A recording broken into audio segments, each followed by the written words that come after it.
الرحمن علم القرآن خلق الإنسان علمه البيان.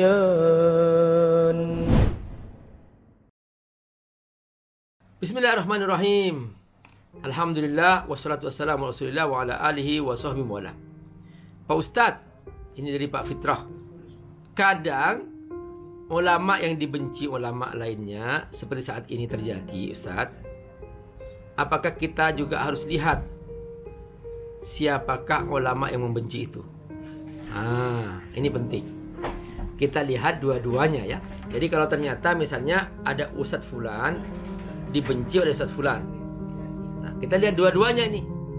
Jangan-jangan mungkin Ustadz yang dibenci ini memang dia ada penyimpangan, ada yang tidak benar pemahamannya misalnya. Kemudian atau boleh jadi Ustadz yang membenci ini dia sendiri yang menyimpang, dia sendiri yang paham tidak benar. Makanya boleh dua-duanya diperhatikan. Ya, dua-duanya diperhatikan. Karena itu dalam kondisi sosial media seperti ini, YouTube bertebaran di mana-mana. Ini ujian bagi umat Islam. Hendaklah menjadi umat yang cerdas. Jangan kemudian asal ustadz lalu kemudian pasti benar, misalnya gitu kan. Ya enggak. Dalam konteks dan kondisi seperti ini, kita benar-benar harus objektif. Kalau perlu cari second opinion, ya, second opinion atau third opinion. Jadi ketika ternyata mendapatkan suatu pemahaman yang hati kita ragu karena menimbulkan kontroversi, menimbulkan perbedaan, serang menyerang dan sebagainya, maka dia segera tabayun pada salah seorang ustadz. Dan berusahalah wahai para ustadz yang menjelaskannya, hendaklah objektif. Karena ilmu dikatakan ilmu kalau itu objektif. Jadi kalau ada dua pendapat, katakan dua pendapat. Kalau itu khilafiyah, katakan khilafiyah. Ini dua pendapat. Jangan kemudian menyerang pendapat yang lain, padahal masing-masing ada dalilnya. Yang berbeda pendapat ulama, misalnya perbedaan pendapat antara Syafi'i dengan Hanafi tentang masalah kunut misalnya, ya sudah, ini masalah kunut khilafiyah gitu. Jangan kemudian dia menyerang yang berkunut, menganggapnya itu bid'ah dan sebagainya. Ini kayak berbeda pendapat ulama gitu. Jadi itulah ilmu. Jadi ilmu itu harus objektif. Jangan sampai dalam ilmu ini kita tidak objektif. Yang membuat perselisihan, saling pertentangan antara para ustadz, para ulama di YouTube sekarang ini, itu kenapa? Karena banyak yang tidak objektif, tidak menyampaikan apa yang seharusnya dalam ilmu itu. Jadi beritahukan dalam hal ini ada 3 pendapat. Kemudian mungkin ada yang mengatakan ini kan hadisnya jelas dhaif Pak Ustadz. Nah, dalam menghakimi sebuah hadis ini dhaif atau tidak, ini juga perbedaan pendapat. Ada ulama mengatakan ini hadis dhaif, tapi ternyata dalam pendapat ulama lain tidak, dia tidak dhaif, dia hasan misalnya gitu. Nah, yang seperti ini kita harus benar-benar menghindari kebencian antara satu dengan yang lain. Nah, kita sebagai orang awam ya kita harus cerdas juga ya dalam menyikapi hal ini. Jangan asal menerima telah mentah-mentah, dan hindari fanatisme. Sehingga kemudian bahwa yang benar ustadzku misalnya. Enggak. Jadi ketika ternyata ustadz tadi mengatakan begini, maka dia sebagai murid dia harus cerdas. Oh, ternyata ini khilafiyah. Ya sudah, berarti aku tidak perlu mengecam si fulan, menyalahkan si fulan karena berbeda dengan ustadzku misalnya. Seperti itu dalam kita bersikap tentang ilmu. Pertanyaan kedua, apakah ciri orang yang dicintai Allah itu pasti dicintai oleh semua manusia, baik yang kafir maupun yang mukmin? Nah, saudara-saudara, ini kembali kepada yang tadi ini. Sekalipun seorang ulama soleh misalnya, mungkin ada juga orang yang membencinya, karena memang orang yang membenci itu hatinya kotor. Misalnya Imam Ahmad bin Hambal pernah disiksa dibantai hanya karena berbeda pendapat dengan salah seorang raja pada masanya. Perhatikan, siapa yang meragukan kesolehan Imam Ahmad?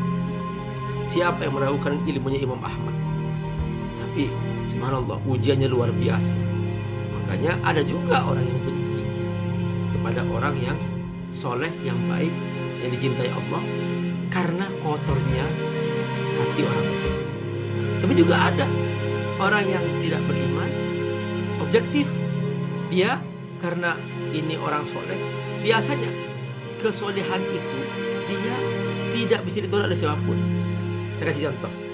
Imam Ar-Razi dalam tafsirnya ketika menafsirkan Maliki Yaumiddin bercerita tentang Imam Abu Hanifah, bahwa salah satu dampak atau pengaruh dari kuatnya keyakinan terhadap akhirat yang terdapat dalam ayat Maliki Yaumiddin, yang nyatakan Maliki Yaumiddin, maka akan muncul dalam diri sang hamba kesadaran bahwa dia takut berbuat dosa.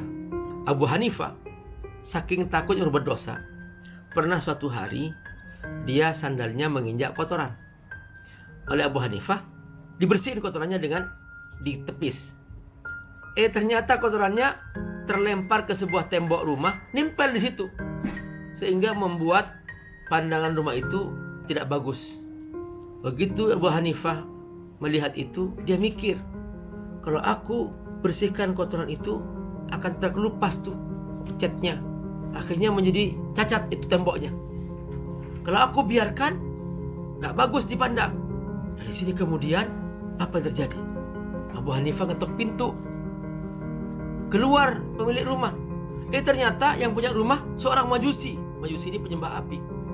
Abu Hanifah cerita, saya mohon maaf, kenapa? Aku takut dosa di hari kiamat. Kenapa? Aku tadi bersihkan sandalku, ketepis, kena tembok kamu tuh. Kalau aku kelupas takut rusak catnya. Kalau aku biarkan pandangannya gak bagus.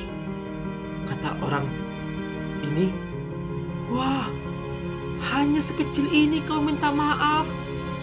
Agamamu apa sih? Saya Islam. Waduh, luar biasa ini. Kalau begitu, aku masuk Islam. Langsung dia masuk Islam ketika itu. Subhanallah, perhatikan. Jadi kebaikan itu tetap baik. Sekalipun dia orang Majusi, mencintainya, bahkan dia masuk Islam. Jadi seharusnya setiap manusia mencintai kebaikan dan mencintai orang soleh seharusnya. Kecuali orang yang memang busuk hatinya. Tadi kata Imam As-Syafi'i mengatakan bahwa dzalika li khobosi qalbihi, karena memang dia itu rusak hatinya. Wa khobosi sariratihi, atau karena memang dia bejat ketika dia sendirian. Itulah yang membuat seseorang menjadi membenci orang baik. Ada pertanyaan lagi nih dari Reza Darian. Apakah ketika seorang muslim mencari tahu ibadah dari muslim yang lain, apakah menjadi riya? Ketika muslim yang menjawab, ya ketika muslim ditanya itu menjawab atau memberikan contohnya. Supaya tidak riya, usahakan beri contoh orang lain, ya, supaya terjaga hati. Jadi sebaiknya hindari atau kurangilah menceritakan tentang ibadah diri sendiri. Benar, mungkin seseorang telah melaksanakan, aku ahli tahajud, aku ahli hafal Quran, aku ahli membaca Quran, setiap hari aku khatam 3 juz, 10 hari aku khatam 1 Quran misalnya. Benar, masing-masing mungkin ada orang pengalaman seperti ini. Jadi kalau ternyata ingin memberikan contoh supaya kita terjaga dari riya, kurangi atau hindari menceritakan tentang diri sendiri, karena takut dikhawatirkan ketika bercerita dia jatuh dalam riya. Lebih bagus menceritakan orang lain, seperti tadi Abi ceritakan tentang Imam Abu Hanifah, menceritakan para sahabat, itu lebih bagus. Yang jelas-jelas mereka adalah lebih bagus daripada kita. Semoga Allah berkahi. Jazakumullah khairan. Wassalamualaikum warahmatullahi wabarakatuh.